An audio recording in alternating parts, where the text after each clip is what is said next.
ਗੁਰਵਾਕ ਬਿਨ ਕਰਮਾ ਸਭ ਪਰਮ ਭੁਲਾਈ, ਮਾਇਆ ਮੋਹ ਬਹੁਤ ਦੁਖ ਪਾਈ। ਜਿਨ੍ਹਾਂ ਜਗਿਆਸੂਆਂ ਦਾ ਪਰਾ ਪੂਰਬਲਾ ਮਸਤਕ ਲਿਖਤੀ ਭਾਗ ਕਰਮ ਖੁੱਲ੍ਹਦਾ ਹੈ, ਉਹਨਾਂ ਦੇ ਅੰਤਰ ਆਤਮੇ ਅੰਮ੍ਰਿਤ ਛਕਣ ਸਾਰ ਹੀ ਸੁਧਾ ਮੰਤਰੀ ਜਾਗ ਲੱਗ ਜਾਂਦਾ ਹੈ ਅਤੇ ਜੋਤ ਪ੍ਰਕਾਸ਼ ਦਾ ਖੇੜਾ ਹੋ ਜਾਂਦਾ ਹੈ। ਗੁਰ ਸ਼ਬਦ ਮੰਤਰ ਉਹਨਾਂ ਨੂੰ ਅਮਿਓ ਰਸਾਇਣੀ ਮਿਠਾਸ ਵਾਲਾ ਹੋ ਕੇ ਸੰਜੀਵਨਤ ਹੋ ਜਾਂਦਾ ਹੈ। ਇਸ ਸ਼ਬਦ ਗੁਰ ਮਿੱਠੇ ਦੇ ਪ੍ਰਭਾਵ ਕਰਕੇ ਤਿਨਾਂ ਦੀ ਅਭਿਆਸ ਕਲਾ ਵੀ ਅੰਮ੍ਰਿਤਸਰ ਸ਼ਾਰੀ ਅਤ ਮਿੱਠ ਮਿਠਾਰੀ ਹੋ ਜਾਂਦੀ ਹੈ, ਜਿਸ ਦੇ ਜ਼ੋਰ ਤਾਣ ਕਰ ਖਿਨ ਖਿਨ ਨਾਮ ਅਭਿਆਸ ਕਲਾ ਜ਼ੋਰੋ ਜ਼ੋਰ ਵੱਧਦੀ ਤੇ ਹੋਰੋ ਹੋਰ ਵੱਧ ਵਧੇਰੇ ਆਤਮ ਰੰਗ ਖੇਡਦੀ ਹੈ, ਜਿਸ ਜੋਤ ਪ੍ਰਕਾਸ਼ ਦੇ ਖਿਨੋ ਖਿਨ ਵਧੰਦੇ ਰਸ ਜੋਤ ਸਪਰਸੀਏ ਪਾਰਸ ਖੇੜੇ ਦੇ ਪ੍ਰਭਾਵ ਕਰ ਉਸ ਨੂੰ ਆਪਣੇ ਘਟ ਵਿਖੇ ਅਤੇ ਹਰ ਪ੍ਰਾਣੀ ਦੇ ਘਟ ਵਿਖੇ ਜੋਤ ਜੋਤੀਸ਼ਰ ਵਾਹਿਗੁਰੂ ਪ੍ਰਤੀਬਿੰਬਤ ਨਜ਼ਰੀ ਆਉਂਦਾ ਹੈ, ਪ੍ਰਤੱਖ ਦਿਸਦਾ ਹੈ। ਜੈਸਾ ਕਿ ਇਸ ਗੁਰਵਾਕ ਦਾ ਭਾਵ ਹੈ, ਮੇਰੇ ਮਨ ਸ਼ਬਦ ਲਗੋ ਗੁਰ ਮੀਠਾ, ਖੁੱਲਿਓ ਕਰਮ ਪਇਓ ਪਰਗਾਸਾ, ਘਟ ਘਟ ਹਰ ਹਰ ਡੀਠਾ। ਰਹਾਓ। ਵਾਹਿਗੁਰੂ ਦੇ ਦਰਸ਼ਨਾਂ ਦਾ ਉਦਮ ਕਰਨਾ ਉੱਤਮ ਜਗਿਆਸੂ ਜਨ ਦੀ ਸ੍ਰਿਸ਼ਟ ਸਿਫਾਤੀ ਅੰਦਰ ਮਨ ਹਿਲਕ ਹੁੰਦੀ ਹੈ। ਉਹ ਦਰਸ਼ਨਾਂ ਦੇ ਉਦਮ ਕੀਤੇ ਬਿਨਾਂ ਰਹਿ ਨਹੀਂ ਸਕਦਾ। ਗੁਰਬਾਣੀ ਅੰਦਰ ਆਏ ਹੁਕਮ ਰੂਪ ਸਤਿਗੁਰੂ ਬਚਨਾਂ ਨੂੰ ਕਮਾਉਂਦਾ ਹੈ ਅਤੇ ਕਮਾਉਣ ਵਿੱਚ ਰੰਚਕ ਆਲਸ ਨਹੀਂ ਕਰਦਾ, ਨਾ ਹੀ ਬਿਲਮਤਾ ਦਿੰਦਾ ਹੈ। ਇਹ ਉਦਮ ਉਸਦੇ ਮੱਥੇ ਲਿਖੇ ਸ਼ੁਭ ਕਰਮ ਭਾਗ ਹੀ ਕਰਾਉਂਦੇ ਹਨ। ਪਰ ਫਿਰ ਵੀ ਉਹ ਗੁਰਮੁਖ ਜਨ ਵਾਹਿਗੁਰੂ ਦੀਆਂ ਨਦਰ ਕਰਮੀ ਮਿਹਰਾਂ ਦਾ ਹੀ ਪਾਤਰ ਬਣਿਆ ਰਹਿੰਦਾ ਹੈ ਅਤੇ ਜਦੋਂ ਦਰਸ਼ਨਾਂ ਦੀ ਪ੍ਰਾਪਤੀ ਹੁੰਦੀ ਹੈ, ਤਦੋਂ ਉਹ ਇਹ ਸਭ ਕੁਝ ਉਸਦੀ ਨਦਰਾਂ ਦਾ ਸਦਕਾ ਹੀ ਜਾਣਦਾ ਹੈ। ਇੱਕ ਨਿਮਖ ਮਾਤਰ ਵੀ ਉਸਦੇ ਹਿਰਦੇ ਅੰਦਰ ਇਹ ਕੁਫੁਰਨੀ ਨਹੀਂ ਫੁਰਦੀ ਕਿ ਇਹ ਦਰਸ਼ਨ ਝਾਕਾ ਉਸਦੀ ਆਪਣੀ ਘਾਲਣਾ ਦਾ ਸਦਕਾ ਹੈ। ਇਸ ਨੂੰ ਉਹ ਫੈਜ਼ ਗੁੰਜਾਰੀ ਰਹਿਮਤਾਈ ਭਾਗਾਂ ਦਾ ਜ਼ਹੂਰ ਹੀ ਜਾਣਦਾ ਹੈ ਅਤੇ ਮਨ ਬਚ ਕਰਮ ਕਰਕੇ ਜਾਣਦਾ ਹੈ। ਜੈਸਾ ਕਿ ਇਸ ਗੁਰਵਾਕ ਦਾ ਤਤ ਆਸ਼ਾ ਹੈ, ਉਦਮ ਕਰੋ ਪੇ ਦਰਸ਼ਨ ਪੇਖਨ ਕੋ ਕਰਮ ਪ੍ਰਾਪਤ ਹੋਏ। ਇਸ ਗੁਰਵਾਕੀ ਤੁਕ ਅੰਦਰ ਕਰਮ ਦਾ ਭਾਵ ਅਰਥ ਸਪਸ਼ਟ ਭਾਗ ਸ਼ੁਭ ਨਸੀਬਾ ਭਾਗ ਹੈ। ਜੋਤ ਪ੍ਰਕਾਸ਼ੀ ਗੁਰਮੁਖ ਜਨਾਂ ਦਾ ਦਰਸ਼ਨ ਵੀ ਕਰਮਾਂ ਭਾਗਾਂ ਨਾਲ ਹੀ ਪ੍ਰਾਪਤ ਹੁੰਦਾ ਹੈ। ਐਵੇਂ ਨਹੀਂ, ਉਦਮ ਵੀ ਉਹਨਾਂ ਦਾ ਬਰ ਹੱਕ ਹੈ, ਪਰ ਪ੍ਰਾਪਤੀ ਦਰਸ਼ਨ ਦੀ ਭਾਗਾਂ ਸੇਤੀ ਹੀ ਹੈ। ਜਿਨ੍ਹਾਂ ਦੇ ਮਸਤਕ ਭਾਗ ਹੁੰਦਾ ਹੈ, ਉਹੀ ਵਾਹਿਗੁਰੂ ਨਾਮ ਨੂੰ ਜਪਦੇ ਹਨ। ਨਿਗੁਰੇ ਨਰ ਨਾਰੀ ਨਾਮ ਨਹੀਂ ਜਪ ਸਕਦੇ, ਪਰ ਮਾਰਥੀ ਗੁਰਮਤ ਅਸੂਲ ਪੱਕਾ ਹੈ ਕਿ ਨਿਗੁਰਿਆਂ ਨੂੰ ਨਾਮ ਹੀ ਪ੍ਰਾਪਤ ਨਹੀਂ ਹੁੰਦਾ। ਜਪਣਾ ਤਾਂ ਉਹਨਾਂ ਨੇ ਕੀ ਸੀ। ਜਿਨ੍ਹਾਂ ਦਾ ਭਾਗ ਉਦੇ ਹੁੰਦਾ ਹੈ, ਉਹ ਗੁਰੂ ਨਾਨਕ ਦੇ ਘਰ ਦਰ ਸ਼ਰਨੀ ਆਏ ਪੈਂਦੇ ਹਨ। ਤਿੱਥੇ ਉਹ ਸਗੂਰੇ ਬਣ ਕੇ ਗੁਰ ਮੰਤਰ ਗੁਰ ਦੀਖਿਆ ਲੈਂਦੇ ਹਨ, ਤਦ ਉਹ ਨਾਮ ਜਪਣ ਜੋਗੇ ਹੁੰਦੇ ਹਨ। ਬੇਪੀਰਿਆਂ ਨਿਗੁਰਿਆਂ ਨੂੰ ਨਾਮ ਨਹੀਂ ਮਿਲਦਾ ਅਤੇ ਸਗੂਰਾ ਉਹੀ ਹੁੰਦਾ ਹੈ ਜਿਸ ਦੇ ਭਾਗ ਖੁੱਲ੍ਹਣ। ਯਥਾ ਗੁਰਵਾਕ ਨਾਨਕ ਕਰਮ ਹੋਵੇ ਜਪੀਐ ਕਰ ਗੁਰ ਪੀਰ, ਸੱਚ ਸਮਾਵੈ ਇਹ ਸਰੀਰ। ਗੁਰਮਤਿ ਨਾਮ ਜਪਦੇ ਜਪਦੇ ਵਡਭਾਗੀਆਂ ਦਾ ਮਨ ਵੀ ਤੇ ਤਨ ਵੀ ਸੱਚੇ ਵਾਹਿਗੁਰੂ ਦੇ ਸਰੂਪ ਵਿੱਚ ਸਮਾ ਜਾਂਦਾ ਹੈ। ਪਹਿਲਾਂ ਨਾਮ ਦੇ ਜੋਤ ਤਰੰਗੀ ਸਰੋਵਰ ਵਿੱਚ ਤਾਰੀਆਂ ਲਾ ਕੇ ਤ੍ਰਿਬੁੱਢ ਹੋ ਜਾਂਦਾ ਹੈ, ਫਿਰ ਨਾਮੀ ਵਾਹਿਗੁਰੂ ਸੇਤੀ ਇਕਮਿਕ ਹੋਏ ਸਮਾਵੰਦਾ ਹੈ। ਪੂਰਾ ਸ਼ਬਦ ਵਾਹਿਗੁਰੂ ਪੂਰੇ ਭਾਗਾਂ ਨਾਲ ਹੀ ਧਿਆਏ ਕੇ ਮਨ ਵਸਾਇਆ ਜਾਂਦਾ ਹੈ। ਪੂਰੇ ਕਰਮ ਧਿਆਏ ਪੂਰਾ ਸ਼ਬਦ ਮਨ ਵਸਾਇਆ। ਪੂਰੇ ਸਤਿਗੁਰੂ ਗੁਰੂ ਨਾਨਕ ਦੀਆਂ ਵੱਡੀਆਂ ਵਡਿਆਈਆਂ ਹਨ, ਪਰੰਤੂ ਵੱਡੇ ਭਾਗਾਂ ਨਾਲ ਪੂਰੇ ਕਰਮਾਂ ਸੇਤੀ ਹੀ ਐਸਾ ਸੱਚਾ ਸਤਿਗੁਰੂ ਪਾਇਆ ਜਾ ਸਕਦਾ ਹੈ। ਨਹੀਂ ਤਾਂ ਭਾਗਹੀਣ ਭੌਂਦੂ ਭੇਖੀ ਤੇ ਡਿੰਬੀ ਅਲਪਗ ਦੇਹਧਾਰੀ ਗੁਰੂਆਂ ਪਾਸ ਹੀ ਭੌਂਦੇ ਭਰਮਦੇ ਫਿਰਦੇ ਹਨ, ਆਪਣਾ ਜਨਮ ਬਿਰਥਾ ਹੀ ਗੰਵਾ ਲੈਂਦੇ ਹਨ। ਫਿਰ ਉਹਨਾਂ ਨੂੰ ਬਹੁਤੇ ਜਨਮਾਂ ਵਿੱਚ ਭਰਮਣਾ ਪੈਂਦਾ ਹੈ। ਉੜਕ ਮੁੜ ਘਿੜ ਕੇ ਜਦੋਂ ਵੀ ਇਸ ਜੀਵ ਦੀ ਕਲਿਆਣ ਹੋਣੀ ਹੈ ਤਾਂ ਗੁਰੂ ਨਾਨਕ ਸਾਹਿਬ ਦੇ ਘਰੋਂ ਹੀ ਹੋਣੀ ਹੈ। ਜਿਸ ਦਾ ਭਾਗ ਖੁੱਲ੍ਹਦਾ ਹੈ ਉਹੀ ਸੱਚੇ ਸਤਿਗੁਰੂ ਦੇ ਦਰੋਂ ਘਰੋਂ ਵਰੋਸਾਉਂਦਾ ਹੈ। ਸਤਿਗੁਰ ਵਿੱਚ ਵੱਡੀਆਂ ਵਡਿਆਈਆਂ ਪਾਈ, ਕਰਮ ਮਿਲੈ ਤਾਂ ਪਾਏ। ਧੁਰੋਂ ਬਖਸ਼ਿਸ਼ ਵਾਲੇ ਭਾਗ ਜਿਨ੍ਹਾਂ ਦੇ ਜਾਗ ਪਏ ਹਨ, ਉਹਨਾਂ ਨੂੰ ਸੱਚੇ ਵਾਹਿਗੁਰੂ ਦੀ ਪ੍ਰਾਪਤੀ ਹੁੰਦਿਆਂ ਇੱਕ ਬਿਲਮ ਨਹੀਂ ਲੱਗਦੀ। ਇਸ ਬਖਸ਼ਿਸ਼ ਨੂੰ ਕੋਈ ਮੇਟ ਨਹੀਂ ਸਕਦਾ। ਕਰਮ ਮਿਲੈ ਸੱਚ ਪਾਈਐ, ਧੁਰ ਬਖਸ਼ ਨ ਮੇਟੈ ਕੋਏ। ਗੁਰਮੁਖਾਂ ਦੀ ਸੰਗਤ ਦਾ ਮਿਲਣਾ ਵੀ ਭਾਗਾਂ ਕਰਕੇ ਹੀ ਹੈ। ਤਿਸ ਸਤਸੰਗ ਰੂਪੀ ਸਥਾਨ ਵਿਖੇ ਬੈਠ ਕੇ ਅਤੇ ਗੁਰਮੁਖਾਂ ਪਿਆਰਿਆਂ ਨਾਲ ਰਲ ਮਿਲ ਕੇ ਵਾਹਿਗੁਰੂ ਦੇ ਗੁਣ ਗਾਵਣ ਨਾਲ ਦਾਤਾ ਦਿਆਲ ਹੁੰਦਾ ਹੈ। ਇਹ ਦਿਆਲਤਾ ਵਾਹਿਗੁਰੂ ਨਾਲ ਮਿਲਣ ਦੀ ਸਫਲ ਸੁਭਾਗਤਾ ਹੈ। ਕਰਮ ਹੋਵੈ ਸਤ ਸੰਗ ਮਿਲਾਏ, ਹਰ ਗੁਣ ਗਾਵੈ ਬੈਸ ਸੋ ਥਾਏ। ਰਹਾਓ। ਸਗੁਰੇ ਜਗਿਆਸੂ ਦਾ ਅਪਣਾਇਆ ਹੋਇਆ ਸਤਿਗੁਰੂ ਗੁਰੂ ਨਾਨਕ ਦਸ਼ਮੇਸ਼ ਤਿਸ ਨੂੰ ਟੁੱਟ ਕੇ ਨਾਮ ਦੀ ਦਾਤ ਦਿੰਦਾ ਹੈ। ਉਸ ਦੇ ਮਸਤਕ ਉੱਤੇ ਇਸ ਨਾਮ ਪ੍ਰਾਪਤੀ ਦੇ ਭਾਗ ਦੀ ਰੇਖਾ ਪਹਿਲਾਂ ਹੀ ਲਿਖੀ ਹੁੰਦੀ ਹੈ। ਨਾਮ ਗੁਰ ਦਿਓ ਹੈ ਆਪਣੈ, ਜਾਂ ਕੈ ਮਸਤਕ ਕਰਮਾ। ਨਾਮ ਦ੍ਰਿੜਾਵੈ ਨਾਮ ਜਪਾਵੈ, ਤਾਂ ਕਾ ਜੁਗ ਮੈਂ ਧਰਮਾ। ਐਸੀ ਦਾਤ ਬਖਸ਼ੰਦ ਦਾ ਬਖਸ਼ਿਆ ਹੋਇਆ ਗੁਰਮੁਖ ਜਨ ਆਪਣੇ ਕਰਮੀ ਕਮਲ ਜਮਾਲ ਦੇ ਕ੍ਰਿਸ਼ਮੇ ਨਾਲ ਹੋਰਨਾਂ ਸੰਗੀਆਂ ਨੂੰ ਵੀ ਨਾਮ ਤਰੰਗਤਾ ਦੀ ਪ੍ਰੇਰਨਾ ਕਰਕੇ ਪੰਜਾਂ ਪਿਆਰਿਆਂ ਦੀ ਸ਼ਰਨਾਗਤ ਲਿਆ ਕੇ ਗੁਰੂ ਸਮਰੱਥ ਸ੍ਰੀ ਗੁਰੂ ਗ੍ਰੰਥ ਸਾਹਿਬ ਜੀ ਦੇ ਦਰਬਾਰੋਂ ਨਾਮ ਦਿਵਾਉਂਦਾ, ਨਾਮ ਜਪਾਉਂਦਾ ਅਤੇ ਨਾਮ ਦ੍ਰਿੜਾਉਂਦਾ ਹੈ। ਇਸ ਕਲਯੁਗ ਵਿਖੇ ਇਹੋ ਪੁੰਨ ਧਰਮ ਅਜਿਹੇ ਗੁਰਮੁਖਾਂ ਨੇ ਖੱਟਿਆ ਹੈ। ਇਹ ਪੁੰਨ ਧਰਮ ਕਰਮ ਉਹਨਾਂ ਦਾ ਸੱਚਾ ਧਰਮ ਆਹਰ ਹੋ ਗਿਆ ਹੈ। ਲਿਖਤ ਲਿਲਾਟੀ ਕਰਮਾਂ ਦੀ ਸੱਚੀ ਖੇਡ ਹੈ। ਜਿਸ ਨੂੰ ਖਿਡਾਏ ਉਹੀ ਖੇਡਦਾ ਹੈ। ਪਾਠ 6 ਕਰਮ ਫਲ ਪਰਦਾਤਾ ਗੁਰੂ ਕਰਤਾਰ।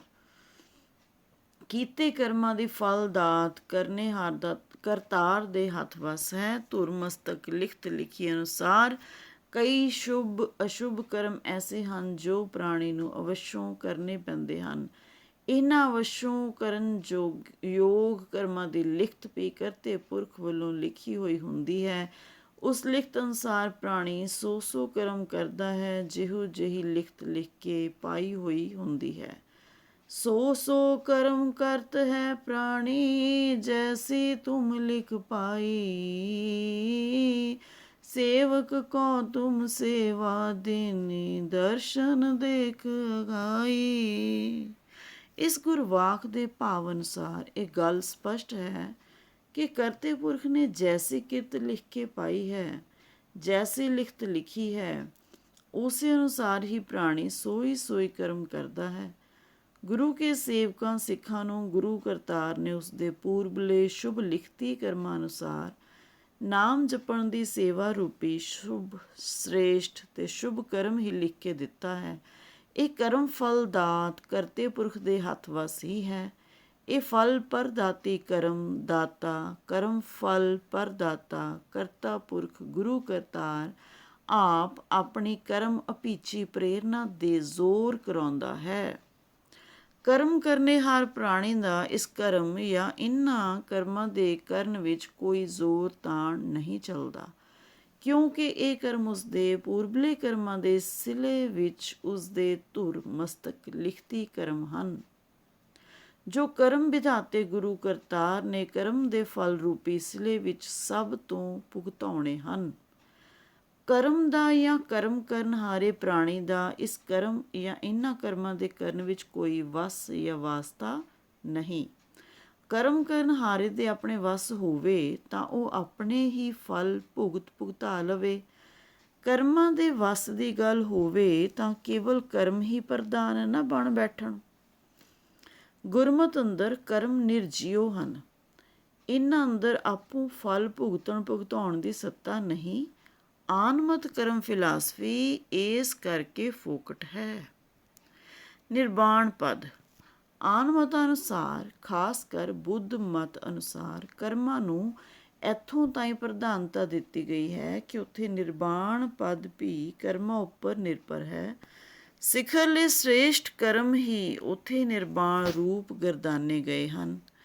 ਕਰਮ ਕਰਨ ਹਾਰਾ ਆਪੋ ਹੀ ਨਿਰਵਾਣ ਪਦ ਨੂੰ ਪੁੱਗਿਆ ਹੋਇਆ ਕੈਸੇ ਮੰਨਿਆ ਜਾ ਸਕਦਾ ਹੈ?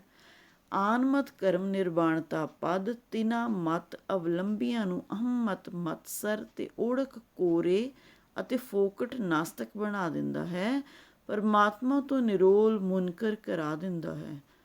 ਅਹਮ ਬ੍ਰਹਮ ਅਸਮੀ ਦੀ ਇੱਲਤ ਵੀ ਇੱਥੋਂ ਹੀ ਚਿਮੜਦੀ ਹੈ। ਮੈਂ ਰੱਬ ਹਾਂ ਦਾ ਫੋਕਾ ਦਾਵਾ ਇਸ ਨਿਰਵਾਣ ਕਰਮ ਇਲਤੀ ਫਿਲਾਸਫੀ ਤੋਂ ਹੀ ਉਪਜਦਾ ਹੈ।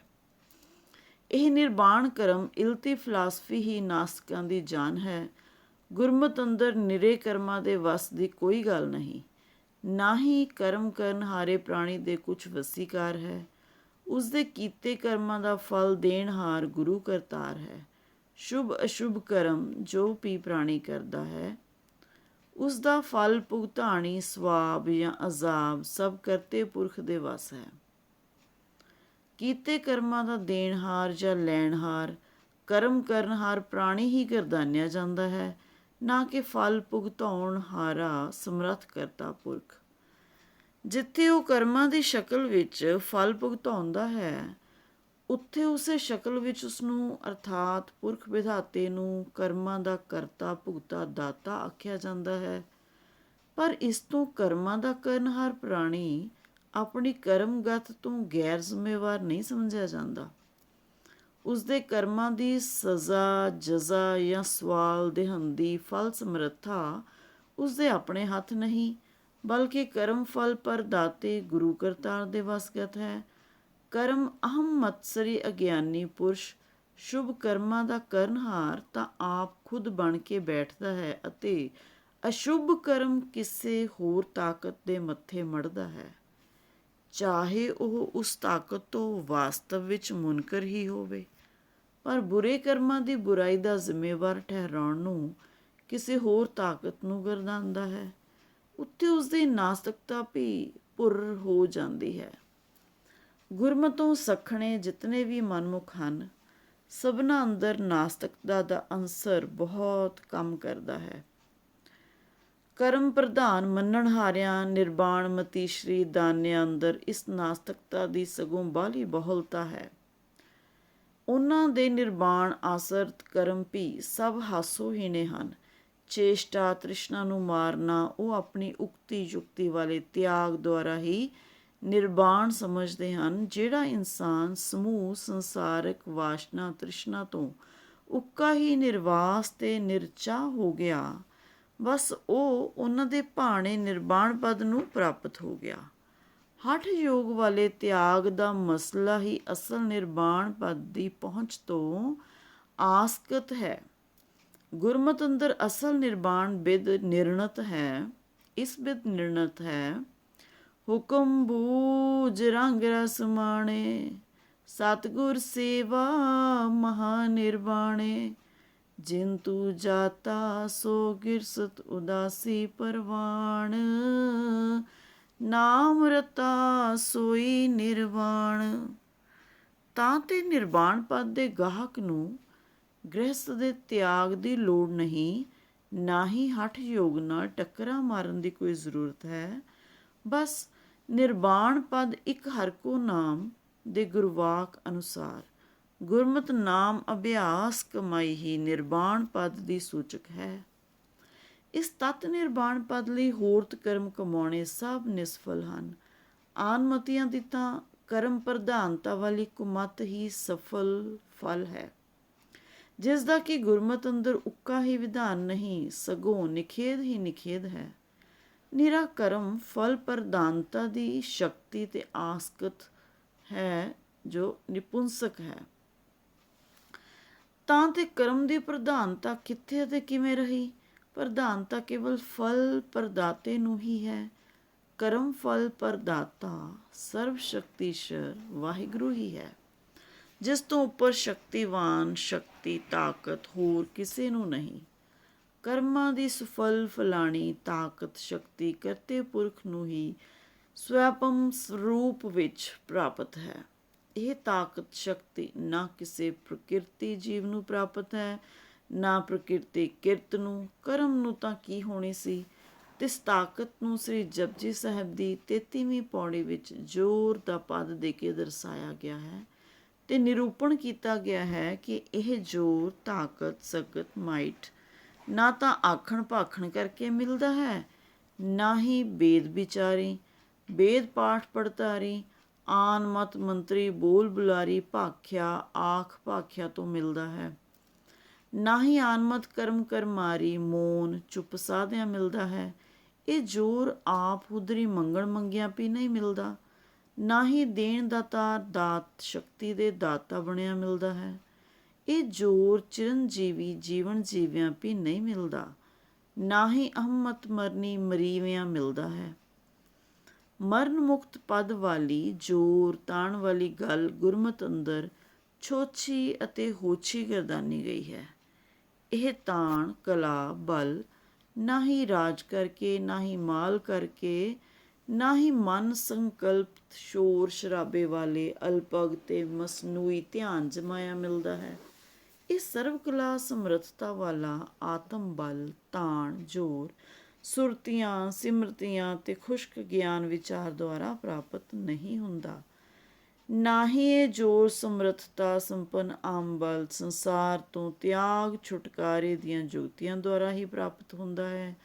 ਆਪਣੇ ਤਾਣ ਆਪਣੇ ਕਰਮਾਂ ਦੇ ਆਸਰੇ ਆਪੋਂ ਕੋਈ ਉੱਤਮ ਨਹੀਂ ਬਣ ਸਕਦਾ। ਕਰਮ ਵਿਕਰਮੀ ਨੀਚਤਾ ਵਾਲਾ ਫਲ ਪ੍ਰਦਾਤਾ ਵੀ ਇੱਕੋ ਅਕਾਲ ਪੁਰਖ ਹੈ। ਆਪੋਂ ਕੋਈ ਉੱਤਮ ਨੀਚ ਨਹੀਂ ਬਣ ਕਹਾ ਸਕਦਾ। ਜਿਸ ਸਰਵ ਕਲਾ ਸਮਰੱਥ ਅਕਾਲ ਪੁਰਖ ਦੇ ਹੱਥ ਵੱਸ ਵਿੱਚ ਸਾਰਾ ਬਲ ਤਾਣ ਜ਼ੋਰ ਹੈ, ਉਹੀ ਬਲ ਜ਼ੋਰ ਮਨੁੱਖ ਨੂੰ ਬਖਸ਼ ਸਕਦਾ ਹੈ ਅਤੇ ਬਲਵਾਨ ਬਣਾ ਕੇ ਵੇਖਦਾ ਵਿਗਸਦਾ ਹੈ। ਯਥਾ ਗੁਰਵਾਕ ਆਖਣ ਜੋਰ ਚੁਪੈ ਨ ਜੋਰ, ਜੋਰ ਨ ਮੰਗਣ ਦੇਣ ਨ ਜੋਰ, ਜੋਰ ਨ ਜੀਵਨ ਮਰਨ ਨ ਜੋਰ, ਜੋਰ ਨ ਰਾਜ ਮਾਲ ਮਨਸੂਰ, ਜੋਰ ਨ ਸੁਰਤੀ ਗਿਆਨ ਵਿਚਾਰ, ਜੋਰ ਨ ਜੁਗਤੀ ਛੁਟੈ ਸੰਸਾਰ। ਜਿਸ ਹੱਥ ਜੋਰ ਕਰ ਵੇਖੈ ਸੋਏ, ਨਾਨਕ ਉੱਤਮ ਨੀਚ ਨਾ ਕੋਏ। ਪਿਛਲੇ ਜਨਮ ਦੇ ਕਰਮਾਂ ਦਾ ਫਲ ਭੁਗਤਾਉਣ ਲਈ ਇਸ ਜਨਮ ਵਿੱਚ ਜੀਵਾਂ ਦੇ ਜੰਮਣ ਕਾਲ ਤੋਂ ਲੈ ਕੇ ਮਰਨ ਤਾਈਂ ਦੀ ਕਿਰਿਆ ਵਿੱਚ ਅਕਾਲ ਪੁਰਖ ਦੀ ਅਸਗੈਬੀ ਕਲਾ ਦਾ ਹੱਥ ਹੈ।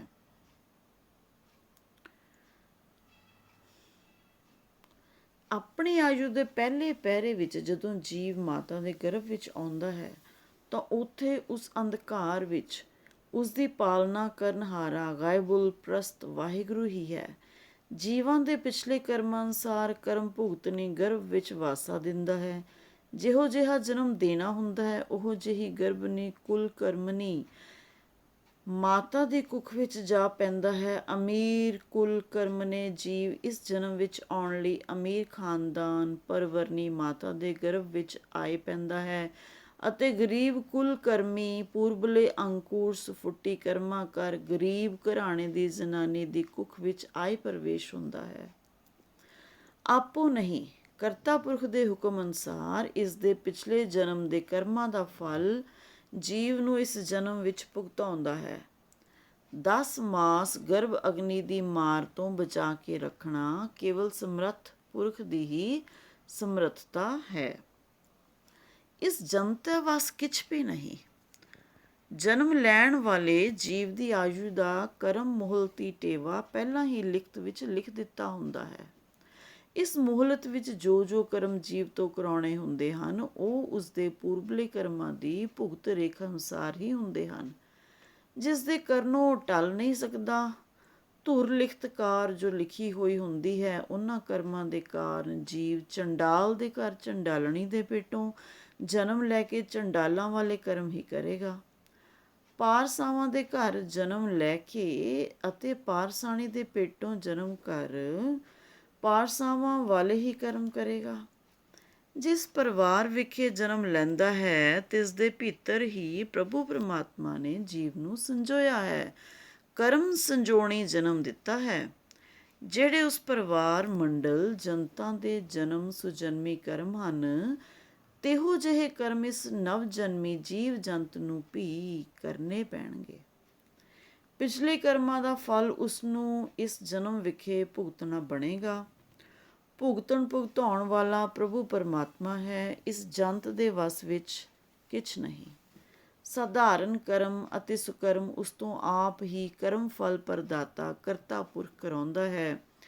ਯਥਾ ਗੁਰਵਾਕ ਪਹਿਲੇ ਪਹਿਰੇ ਰਹਿਣ ਕੇ ਵਣਜਾਰਿਆ ਮਿੱਤਰਾ, ਧਰ ਪਾਏ ਤਾ ਉਦਰੈ ਮਾਏ, ਦਸੀ ਮਾਸੀ ਮਾਨਸ ਕੀਆ ਵਣਜਾਰਿਆ ਮਿੱਤਰਾ, ਕਰ ਮੋਹਲਤ ਕਰਮ ਕਮਾਏ। ਮੋਹਲਤ ਕਰ ਦੀਨੀ ਕਰਮ ਕਮਾਣੇ, ਜੈਸਾ ਲਿਖਤ ਤੁਰ ਪਾਇਆ, ਮਾਤ ਪਿਤਾ ਭਾਈ ਸੁਤ ਬੰਤਾ, ਤਿਨ ਭੀਤਰ ਪ੍ਰਭੂ ਸੰਜੋਇਆ, ਕਰਮ ਸੁਕਰਮ ਕਰਾਏ ਆਪੇ, ਇਸ ਜੰਤੈ ਵਸ ਕਿਛ ਨਾਹਿ। ਕਹੁ ਨਾਨਕ ਪ੍ਰਾਣੀ ਪਹਿਲੇ ਪਹਿਰੇ, ਧਰ ਪਾਏ ਤਾ ਉਦਰੈ ਮਾਏ। ਜਿਸ ਜਿਸ ਮਾਤ ਪਿਤਾ ਬੰਤਾ ਸੁਤ ਭਾਈ ਦੇ ਸੰਗ ਸੰਜੋਗ ਜੁੜ ਕੇ ਪਿਛਲੇ ਜਨਮ ਦੀ ਕਰਮ ਰੇਖਾ ਅਨੁਸਾਰ ਲਿਖੇ ਹੋਏ ਹੋਣਗੇ, ਤਿਨਾਂ ਭੀਤਰ ਹੀ ਸੰਜੋਗ ਅਨੁਸਾਰ ਉਹ ਜਨਮ ਲਏਗਾ। ਤਿਨਾਂ ਸੰਗ ਜੁੜੇ ਸੰਜੋਗਾਂ ਅਨੁਸਾਰ ਹੀ ਉਹ ਇਸ ਜਨਮ ਵਿਖੇ ਕਰਮ ਕਮਾਏਗਾ। ਜਿੱਥੋਂ ਤਾਈਂ ਕਰਮ ਸੰਜੋਗੀ ਅਤੇ ਸੰਜੋਗ ਭੋਗੀ ਕਰਮਾਂ ਦਾ ਲੇਖਾ ਹੈ, ਉੱਥੋਂ ਤਾਈਂ ਤਿਨਾਂ ਪੂਰਬ ਸੰਜੋਗੀ ਕਰਮਾਂ ਨੂੰ ਭੁਗਤਾਉਣ ਲਈ ਲਿਖਤੀ ਰੇਖਾ ਅਨੁਸਾਰੀ ਕਰਮ ਕਰੇਗਾ। ਮੋਹਲਤ ਕਰਮਨੀ ਰੇਖਾ ਪੂਰਬਲੀ ਜਦੋਂ ਮੁੱਕ ਗਈ, ਫਿਰ ਅਗਲੇਰੇ ਕਰਮ ਉਹ ਆਪਣੀ ਕਰਮ ਭੂਮੀ ਵਿੱਚ ਵੱਖਰੇ ਬੋਵੇਗਾ। ਜਿਸ ਦਾ ਲੇਖਾ ਉਸ ਨੂੰ ਭੁਗਤਾਉਣ ਹਾਰਾ ਅੱਗੇ ਚੱਲ ਕੇ ਭੁਗਤਾਵੇਗਾ। ਮਨਮੁਖੀ ਜੀਵ ਜੋ ਕਰਮ ਨਵੇਂ ਸਿਰਿਓਂ ਪਿਛਲੇ ਕਰਮਾਂ ਦਾ ਲੇਖਾ ਭੁਗਤਾਏ ਕੇ ਕਰਨਗੇ ਅਤੇ ਮਨਮੁਖੀ ਕਰਮ ਕਰਦੇ ਹੀ ਮਰ ਜਾਣਗੇ, ਉਹ ਸਦਾ ਹੀ ਦੁਹੇਲੇ ਰਹਿਣਗੇ, ਕਿਉਂਕਿ ਉਹ ਮਨੁੱਖਾ ਜਨਮ ਉਹਨਾਂ ਨੂੰ ਫੇਰ ਨਹੀਂ ਮਿਲੇਗਾ।